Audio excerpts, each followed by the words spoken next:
आदाब नाजरीन, खबरनामे में आपका इस्तकबाल है। मैं हूं रेशमा आपके साथ। आइए नजर डाल लेते हैं इस वक्त की हेडलाइंस पर। असम के अपने दौरे के दूसरे दिन वजीर आजम नरेंद्र मोदी नामरूप में अमोनिया यूरिया फर्टिलाइजर प्रोजेक्ट का रखेंगे संगे बुनियाद। वजीर आजम शहीद मेमोरियल जाकर आसाम तहरीक के शहीदों को खराज अकीदत भी करेंगे पेश।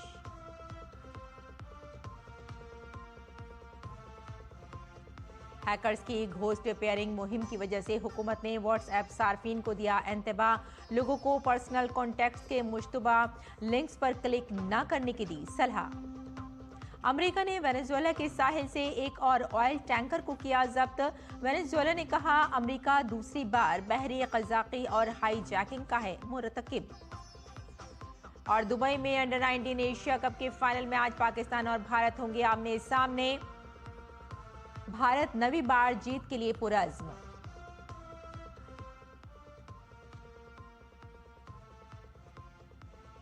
दिल्ली एनसीआर समेत शुमाली और वस्ती हिंद में सर्द तरीन लहर जारी। जम्मू कश्मीर और लद्दाख के कई इलाकों में आज भारी बर्फबारी का इम्कान।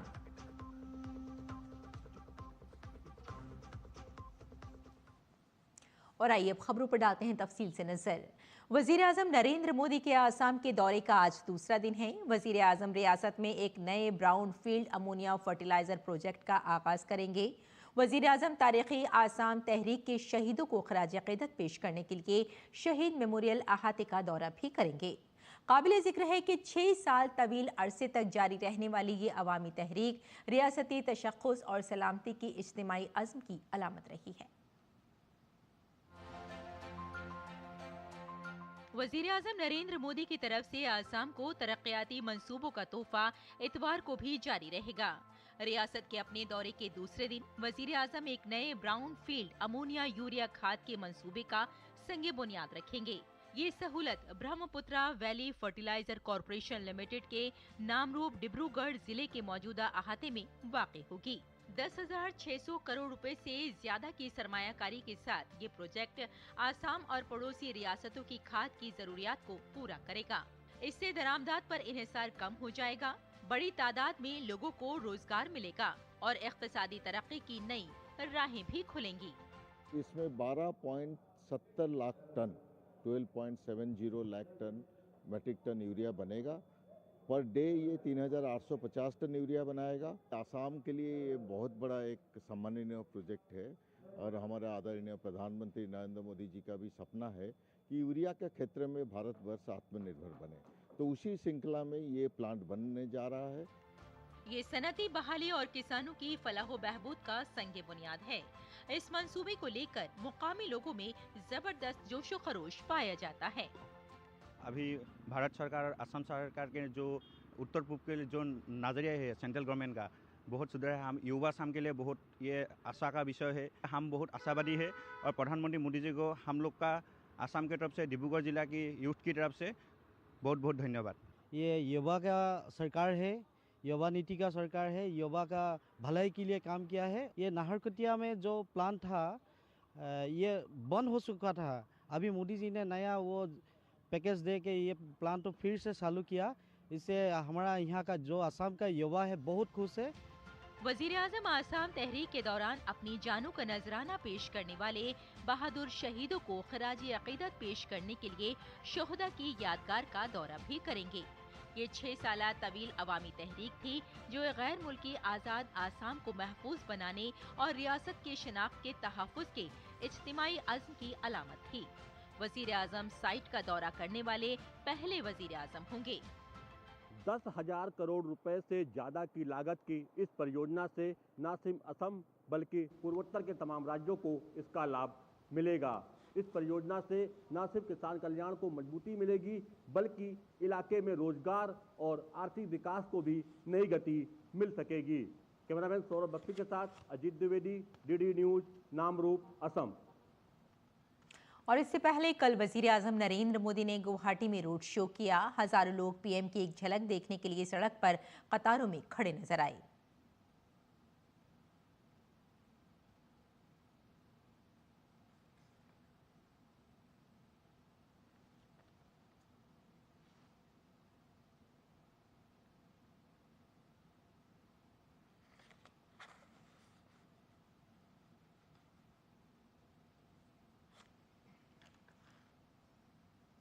अगली खबर का रुख करते हैं। बांग्लादेश में जारी बदअमनी के पेश नज़र त्रिपुरा के वजीर आला डॉक्टर मानिक साहा ने पुलिस को रियासत भर में सोशल मीडिया की सरगर्मियों पर सख्त नज़र रखने की हिदायत की है।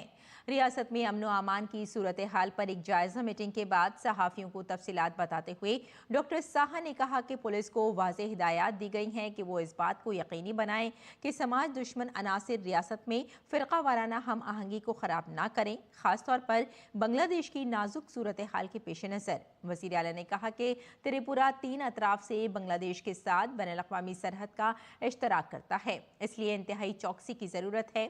भारतीय सिक्योरिटी एजेंसियों की तैयारियों पर एतमाद का इजहार करते हुए वज़ीर आला ने कहा कि किसी भी नाखुशगवार वाक़े से मौसर तरीक़े से निपटने के लिए तमाम ज़रूरी इक़दामात किए गए हैं। वज़ारत इत्तलात व इलेक्ट्रॉनिक्स ने एक इंतबाह जारी किया है जिसमें कहा गया है कि घोस्ट पेयरिंग नामी साइबर मुहिम व्हाट्सएप अकाउंट्स को हैक करने के लिए इस्तेमाल की जा रही है। वज़ारत के मुताबिक साइबर मुजरिम बगैर किसी तस्दीक के पेयरिंग कोड का इस्तेमाल करके व्हाट्सएप के डिवाइस लिंकिंग फीचर के जरिए अकाउंट्स हैक कर रहे हैं।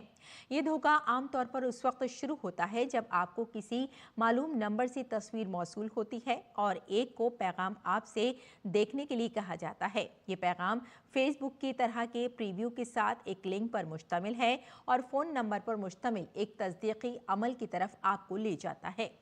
वज़ारत ने कहा कि ये तरीक़ा साइबर जराइम पेशा अफराद को बग़ैर पासवर्ड या फिर सिम स्विप के शिकार के व्हाट्सएप अकाउंट तक मुकम्मल रसाई फराहम करता है। वज़ारत ने लोगों को मशवरा दिया कि वो मशकूक लिंक्स पर क्लिक ना करें और कभी भी बैरूनी साइट्स पर अपना फ़ोन नंबर दर्ज ना करें। वज़ीर आला योगी आदित्यनाथ ने उत्तर प्रदेश में सड़क हादसात को रोकने के लिए एक बड़ा कदम उठाया है। अगले साल 1 जनवरी से 31 जनवरी तक रियासत भर में रोड सेफ्टी महीना मनाया जाएगा। ये मुहिम 4E मॉडल तालीम, निफाज इंजीनियरिंग और हंगामी सूरत हाल पर मबनी होगी। वज़ीर आला ने वाज़ेह तौर पर कहा कि न सिर्फ चालान जारी किए जाएंगे बल्कि आदि मुजरिमों के लाइसेंस भी जब्त किए जाएंगे और उनकी गाड़ियां भी जब्त की जाएंगी। उन्होंने रोड सेफ्टी को एक अवामी तहरीक बनाने पर जोर दिया है। शहरी हवाबाजी के वजीर राम मोहन नायडू ने डीडी न्यूज़ के नुमाइंदे उर्मिलेश भट्ट से आसाम के गुवाहाटी में लोकप्रिय गोपीनाथ बोरदोलोई बैनुल-अक़वामी हवाई अड्डे की नई टर्मिनल इमारत की तकनीकी खुसूसियात के बारे में बातचीत की। आइए देखते हैं। प्रधानमंत्री नरेंद्र मोदी ने ये नेशनल जो इंटरनेशनल जो हवाई अड्डा है ये जनता को समर्पित कर दिया है, देश को समर्पित कर दिया है। किस तरीके से ये एयरपोर्ट बना है, क्या कुछ यहाँ पर सुविधाएं मिलेंगी और ख़ासकर बात करें पूर्वोत्तर की तो पूर्वोत्तर के विकास और कनेक्टिविटी को लेकर के कितना बड़ा कदम ये सरकार का है। हमारे साथ खास बात करने के लिए हैं नागरिक उड्डयन मंत्री यहाँ पर हमारे साथ हैं। सर, स्वागत है आपका डीडी न्यूज़ में। नमस्कार। आप किस तरीके से देखते हैं, क्योंकि अपने आप में कहा जा रहा है कि देश का ये पहला ऐसा एयरपोर्ट है जो अत्याधुनिक है। बहुत खुशी की बात है, ना केवल असम के लिए, उत्तर पूर्व के लिए, पर पूरे भारत के लिए, हमारे एविएशन सेक्टर के, क्योंकि जिस तरह के टेक्नोलॉजी और जिस तरह का यहाँ पे कल्चर और हेरिटेज इन्वॉल्व करके इस लोकप्रिय गोपीनाथ बोरदोलोई इंटरनेशनल एयरपोर्ट को ये नया टर्मिनल आज हमारे आदरणीय प्रधानमंत्री जी के कर कमलों से शुरुआत हुई है, तो बहुत खुशी की बात है। यहाँ पे नॉर्थ ईस्ट में कोई भी राज्य जाना हो या यहाँ की कनेक्टिविटी को और अच्छी तरह वो बनाने के लिए ये बहुत ही अहम भूमिका निभाई है इस एयरपोर्ट ने। ये जो नया टर्मिनल आप देख रहे हैं 1 करोड़ 30 लाख हैंडल करने की कैपेसिटी है और पूरे 1,40,000 स्क्वायर मीटर्स की ये बिल्डिंग हमने बनाई है। जिस तरह से टेक्नोलॉजी हमने इन्वॉल्व किया है, आप देख सकते हैं कि यहाँ के बैगेज सिस्टम हो या बैगेज ड्रॉप इन सिस्टम है या फिर यहाँ पे जो भी टेक्नोलॉजी जिस तरह से यूटिलाइज़ किया है, ये भारत में ही अत्याधुनिक हम मानकर अभी चल रहे हैं। एयरपोर्ट के बाहर जो आप देखने वाले उसका दर्शन आपको एयरपोर्ट में ही अराइवल के साथ ही आपको मिल जाता है। काजीरंगा फॉरेस्ट जो हमें असम में देखने को मिलता है वो भी अंदर अभी दर्शाया है। तो एक तरह से जो टूरिस्ट हो या फिर जो लोग यहाँ पे आते हैं तो वो महसूस कर सकते हैं, वो यहाँ का जो पर्यटक का स्ट्रेंथ है उसका महसूस यहाँ एयरपोर्ट से ही वो कर सकते हैं। और ये आदरणीय प्रधानमंत्री जी की एक सोच थी, विकास भी विरासत भी, और उसको हमने एयरपोर्ट में दर्शाने का काम किया है। उसको और पीसफुल कैसे बनाए, ये सब भी सोचकर हम इतना ध्यान से हम सारे इंफ्रास्ट्रक्चर को हम बना रहे हैं। तो ये ज़रूर हमारे लोग जो हैं जो इसका इस्तेमाल करेंगे वो ज़रूर इसका ये महसूस कर पाएंगे। तो ये थे केंद्रीय उड्डयन नागरिक मंत्री के राममोहन नायडू, जिनका कहना है कि इस इंटरनेशनल एयरपोर्ट बनने के बाद कहीं ना कहीं पूर्वोत्तर में विकास के साथ साथ पर्यटन और रोजगार भी बढ़ावा मिलेगा। कैमरामैन प्रमोद नेगी के साथ मैं उर्मिलेश भट्ट, डीडी न्यूज़, गुवाहाटी। और दिल्ली में रेखा गुप्ता की सरकार फिजाई आलूदगी को लेकर बहुत सख्त है। इस सिलसिले में दिल्ली के माहौलियात के वजीर मनजिंदर सिंह सरसा ने आलूदगी फैलाने वाली सनतों और तामीराती मकामात के खिलाफ सख्त कार्रवाई करने का इंतबाह दिया है। इंसदाद आलूदगी मुहिम के तहत अब तक मजमूई तौर पर 612 सनतें बंद की जा चुकी हैं, जबकि 1 लाख से जायद आलूदगी कंट्रोल सर्टिफिकेट जारी किए गए हैं। इस मुहिम के दौरान 3000 से जायद मुआयने किए गए, 12,000 चालान काटे गए और 16,000 से जायद गाड़ियों की जांच की गई। इसके अलावा हुकूमत ने इलाकाई इंजीनियरों और जिला मजिस्ट्रेट्स को भी निगरानी बनाए रखने की हिदायत दी है। महाराष्ट्र की 288 म्यूनिसिपल काउंसिलों और टाउन पंचायतों के नताइज का आज ऐलान किया जाएगा। वोटों की गिनती सुबह 10 बजे शुरू होगी। तमाम ज़रूरी तैयारियां मुकम्मल कर ली गई हैं। इसके साथ ही सभी की तवज्जो इन बल्दियाती इंतखाबात के नताइज पर मरकूज है, क्योंकि ये नताइज मुस्तकबिल के इंतखाबात से कबल महाराष्ट्र की सियासी सूरत हाल पर नुमायां असरात डालेंगे। वाज़ेह रहे कि 263 म्यूनिसिपल काउंसिलों और टाउन पंचायतों के लिए पहले मरहले की वोटिंग 2 दिसंबर को हुई थी, जबकि बाकी 23 बल्दियाती इदारों के लिए दूसरे मरहले की वोटिंग कल शनिचर को मुकम्मल हुई है। राजस्थान के बालोतरा जिले में खवातीन ने विकसित भारत जी राम जी बिल का खैर मकदम किया और इसके लिए वज़ीर आज़म नरेंद्र मोदी का शुक्रिया अदा किया। उन्होंने इसे मरकजी हुकूमत की तरफ से देही तरक्की और खवातीन को बाइख्तियार बनाने के लिए एक नई पहल करार दिया। उनका कहना था कि पहले उन्हें 100 दिन का रोजगार मिलता था, लेकिन अब इस बिल से उन्हें 125 दिन का रोजगार मिल जाएगा। इससे उनकी माली हालत मजबूत होगी, उनके खानदानों में ज़्यादा पैसा आएगा, जिससे वो अपने बच्चों को अच्छी तालीम फराहम कर सकेंगे और 2047 तक विकसित भारत का ख्वाब पूरा हो जाएगा। बहुत बहुत धन्यवाद। पहला 100 दिन मिलता था, हमको अब ये 125 दिन मिलता है। बच्चों की कोई फीस वगैरह घर चलाने में बहुत आसानी होती है। ये 100 दिन की योजना मिलती है, हमें 125 दिन की योजना मिल रही है। मोदी जी की मैं बहुत बहुत धन्यवाद बोलना चाहती हूँ। बच्चों को पढ़ाने की सुविधा मिली है, घर चलाने की सुविधा मिली है। पहला 100 दिन कराया था, हमें 125 दिन करा रही हो। 1 महीना बजा रही हो है तो हमारे महिला वास्ते तो पहला हमारे मतलब थोड़ा देखना पड़ता है। हमें टाइम पैसा आवे, मैं टाइम धंधा माता आवे तो टाइम पाया आवे तो हमारे घर सही चलतो है। तो मोदी जी हमारे वास्ते बड़े कोई करे तो धन्यवाद है मोदी जी ने। और दिल्ली की वजीर आला रेखा गुप्ता पर हमले के मामले में इल्जाम तय कर दिए गए हैं। दिल्ली की 30 हज़ारी अदालत ने मुलजिम साकरिया राजेश भाई और साथ में तहसीन रजा के खिलाफ कत्ल की कोशिश, सरकारी मुलाजिम के काम में रुकावट डालने और हमला करने और मुजरिमाना साजिश के इल्जाम के तहत फर्द जुर्म आयद करने का हुक्म दिया है। बीजेपी के कौमी कारगुजार सदर नितिन नबीन पुडुचेरी के 2 रोज़ा दौरे पर हैं। अपने दौरे के आखिरी दिन नबीन कई प्रोग्रामों में शिरकत करेंगे, जिनमें औरबिंदो आश्रम का दौरा भी शामिल है। वो पुडुचेरी के वजीर आला एन रंगास्वामी और लेफ्टिनेंट गवर्नर के कैलाश नाथन से मुलाकात करेंगे। वो मुख्तलिफ मंडियों के बीजेपी कारकुनों से भी मुलाकात करेंगे। मीटिंग के दौरान नबीन जनूबी हिंद में पार्टी की तौसी और वज़ीर आज़म नरेंद्र मोदी की हुकूमत की तरक्याती स्कीमों को हर घर तक पहुंचाने के बारे में बात करेंगे। और सीबीआई ने वजारत दिफा के तहत महकमा दिफाई पैदावार में तैनात लेफ्टिनेंट कर्नल दीपक कुमार शर्मा को रिश्वतखोरी के एक मामले में गिरफ्तार किया है। इस मामले में एक और शख्स विनोद कुमार को भी गिरफ्तार किया गया है। सीबीआई के मुताबिक ये मामला 19 दिसंबर 2025 को दर्ज किया गया था। तफ्तीश में ये बात सामने आई कि लेफ्टिनेंट कर्नल दीपक कुमार शर्मा, जो बैनुल-अक़वामी ताउन और बरामदात के महकमे में डिप्टी प्लानिंग ऑफिसर के ओहदे पर तैनात थे, उन्होंने निजी कंपनियों से गैर कानूनी रिश्वत ली। ये इल्ज़ाम है कि लेफ्टिनेंट कर्नल शर्मा ने दिफाई मसनूआत की तैयारी और बरामदात में शामिल कंपनियों से फ़ायदा पहुंचाने के एवज़ बड़ी रकम वसूल की। इस साजिश में एक गैर मुल्की कंपनी और उसके भारतीय ऑपरेशंस भी मुलविस बताए जा रहे हैं। सीबीआई का कहना है कि 18 दिसंबर को विनोद कुमार ने कंपनी के कहने पर लेफ्टिनेंट कर्नल दीपक कुमार शर्मा को 3 लाख रुपए रिश्वत दी थी, जिसके बाद कार्रवाई करते हुए दोनों को गिरफ्तार कर लिया गया। सीबीआई ने दिल्ली, श्री गंगानगर, बेंगलुरु और जम्मू समेत कई मकामात पर छापेमारी की। दिल्ली में मुलजिम के घर से 3 लाख रुपए की रिश्वत की रकम, 23,000 रुपए नकद और 10 लाख रुपए नकद बरामद किए गए हैं और श्री गंगानगर में उनके घर से 10 लाख रुपए की नकदी जब्त की गई है। इसके अलावा कई अहम दस्तावेजात और दीगर मुजरिमाना मवाद भी जब्त किया गया है। मुलजिमान को अदालत में पेश किया गया, जहां से उन्हें 23 दिसंबर तक पुलिस की तहवील में दे दिया गया है। सीबीआई ने कहा है कि तहकीकात जारी है और आने वाले दिनों में मजीद इंकशाफात सामने आ सकते हैं। और अमेरिका के जेफ बेजोस की मिल्कियत वाली एरोस्पेस कंपनी ब्लू ओरिजिन ने खलाई सफ़र की तारीख में एक नया बाब रकम किया है।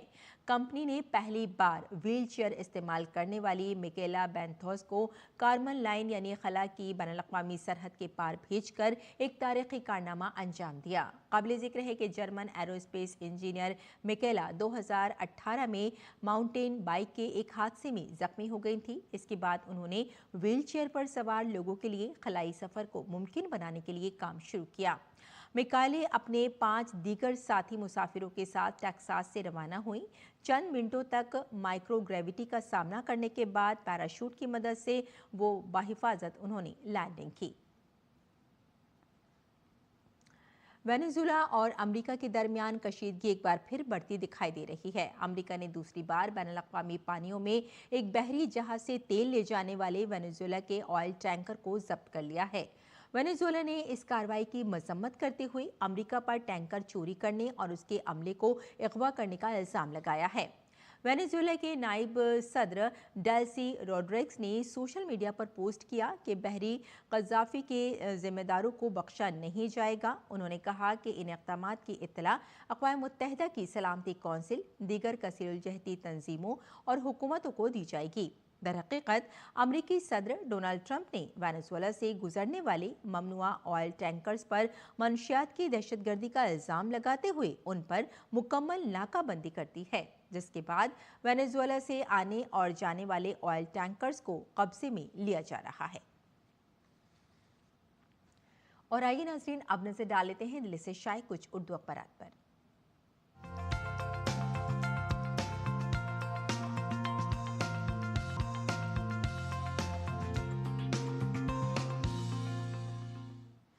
तो आइए नाज़रीन, अखबारात के जायज़े में सबसे पहले उन अखबारात की बात कर लेते हैं जिन्होंने ज़्यादातर ख़ास सुर्खियों को अपने सफ़े अव्वल पर जगह दी है।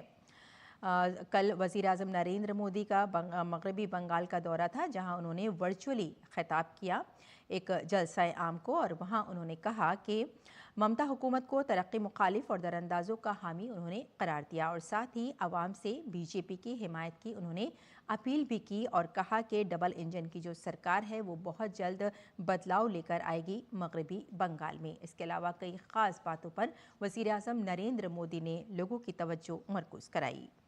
और आइए अब नज़र डाल लेते हैं रोज़नामा हमारा समाज पर। हमारे समाज की नाज़रीन सफ़े अव्वल की ये सुर्खी है कि दिल्ली में कोहरे के बाइस 125 से ज़ायद परवाज़ें मनसूख हो चुकी हैं। जी हाँ, आपको बता दें कि दिल्ली, एनसीआर समेत शुमाली और मशरक़ी हिंदुस्तान के कई इलाकों में शदीद कोहरे के बाइस इंदिरा गांधी बैनुल-अक़वामी हवाई अड्डे पर हफ्ते की सुबह 125 से ज़ायद परवाज़ें मनसूख कर दी गई हैं और इसके अलावा ट्रेनों के जो टाइम हैं वो भी बदल दिए गए हैं और कई को मनसूख भी कर दिया गया है। कुल मिलाकर ये कहा जा सकता है कि सर्दी अपने शबाब पर है, जिसकी वजह से लोगों को मुश्किलों का सामना करना पड़ रहा है। और अब देख लेते हैं नाज़रीन अगली सुर्खी। अगली सुर्खी है जी राम जी बिल का मकसद समाजी तहफ़्फ़ुज़ से पीछे हटना नहीं है बल्कि इसे नई शक्ल में तक़वियत देना है। वज़ीर-ए-आज़म नरेंद्र मोदी का ये बयान है। विकसित भारत के तहत जी राम जी जो बिल है वो सख्त मुखालफत के दरमियान वज़ीर-ए-आज़म नरेंद्र मोदी ने इस पर कहा है कि इसका मकसद समाजी तहफ़्फ़ुज़ से हम कभी भी पीछे नहीं हटेंगे, बल्कि इसे हर तरह से विकसित भारत के साथ आगे बढ़ाएंगे ताकि सभी लोग जो समाज में रहते हैं वो पूरी तरह से मजबूत हो सकें। और अब नाज़रीन देख लेते हैं अगली सुर्खी। गज़ा में ग़ज़ाई बहरान संगीन, अक़वाम मुत्तहिदा ने ख़बरदार भी किया है। आपको बता दें नाज़रीन कि इसराइल की लगातार ग़ज़ाई रसद में रुकावट डालने और जंगबंदी के ख़िलाफ़ वर्जी के सबब अक़वाम मुत्तहिदा की जानिब से एक वार्निंग भी जारी की गई है और बताया गया है कि लगातार वहाँ पर ग़ज़ाई रसद का जो बहरान है वो पैदा हो रहा है। लोग इस वजह से बहुत ज़्यादा परेशानी का सामना करना पड़ रहा है, इसीलिए हम पहले से ही इस बात से ख़बरदार कर रहे हैं। तो नाज़रीन आइए अब एक और सुर्खी पर चलते चलते नज़र डाल लेते हैं। मुल्क के मुस्तकबिल का नया सूरज शुमाल मशरिक़ से ही तुलू होगा। वज़ीर-ए-आज़म नरेंद्र मोदी का ये बयान है। वज़ीर-ए-आज़म नरेंद्र मोदी ने कल आपको बता दें कि गुवाहाटी हवाई अड्डे की नई टर्मिनल इमारत का इफ्तिताह किया है और कहा कि मुल्क के मुस्तकबिल का नया सूरज शुमाल मशरिक़ से ही तुलू होगा, जिसकी क़यादत आसाम करेगा। और साथ ही कांग्रेस पार्टी पर पूरे शुमाल मशरिक़ के खित्ते को जानबूझकर तरक्की से दूर रखने का इल्ज़ाम भी वज़ीर-ए-आज़म नरेंद्र मोदी ने लगाया है। तो नाज़रीन ये था अखबारात का जायज़ा और आइए अब लौटते हैं बुलेटिन की जानिब, कुछ और ख़बरों पर नज़र डाल लेते हैं। शुमाली और वस्ती भारत इस वक्त शदीद सर्दी और घने कोहरे की ज़द में है। मशरक़ी उत्तर प्रदेश, झारखंड और बिहार में आज सर्द लहर जारी रहने की वजह से ऑरेंज अलर्ट जारी किया गया है। दिल्ली, उत्तराखंड, हरियाणा, चंडीगढ़, मगरबी उत्तर प्रदेश, शुमाली मध्य प्रदेश और बिहार में आज घने कोहरे और धुंध छाए रहने की उम्मीद है। उत्तर प्रदेश के 21 अजला में घने कोहरे और शदीद सर्दी के लिए रेड अलर्ट जारी कर दिया गया है। महकमा मौसमियात ने कुछ इलाकों में हद निगाह तक नज़र आने की वार्निंग जारी की है। सूरत हाल के पेश नज़र हापुड़ में 12वीं जमात तक के तमाम स्कूलों को 23 दिसंबर तक बंद रखने का ऐलान किया गया है। सर्दी और कोहरे के इस दौर में लोगों को मोहतात रहने और गैर ज़रूरी सफ़र से गुरेज करने का मशवरा दिया गया है। महकमा मौसमियात ने मगरबी हिमालयाई इलाके में अगले 3 रोज़ तक बर्फबारी की भी पेशगोई की है। जम्मू कश्मीर और लद्दाख के कई इलाकों में आज शदीद बर्फबारी का इम्कान है। और खेल की खबरों में एशिया कप 19 के फाइनल में आज भारत का मुकाबला पाकिस्तान से होगा। भारतीय टीम ये मैच जीतकर खिताब अपने नाम करना चाहेगी। आयुष महात्रे की क़यादत में भारतीय टीम ग्रुप ए के तमाम मैच जीतकर टेबल पर सरफ़हरिस्त रही। पाकिस्तान को ग्रुप मरहले में भारत के हाथों वाहिद शिकस्त का सामना करना पड़ा और ये टीम टेबल में दूसरे नंबर पर है। इससे कबल भारतीय टीम जुमे को सेमीफाइनल में श्रीलंका को 8 विकेट से शिकस्त देकर फाइनल में पहुंची। दूसरी जानिब पाकिस्तान ने दिफाई चैंपियन बांग्लादेश को शिकस्त देकर फाइनल में जगह बनाई। और आइए अब जानते हैं मौसम का मिजाज।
तो नाज़रीन खबरनामे में फ़िलहाल इतना ही। इजाज़त दें। आदाब।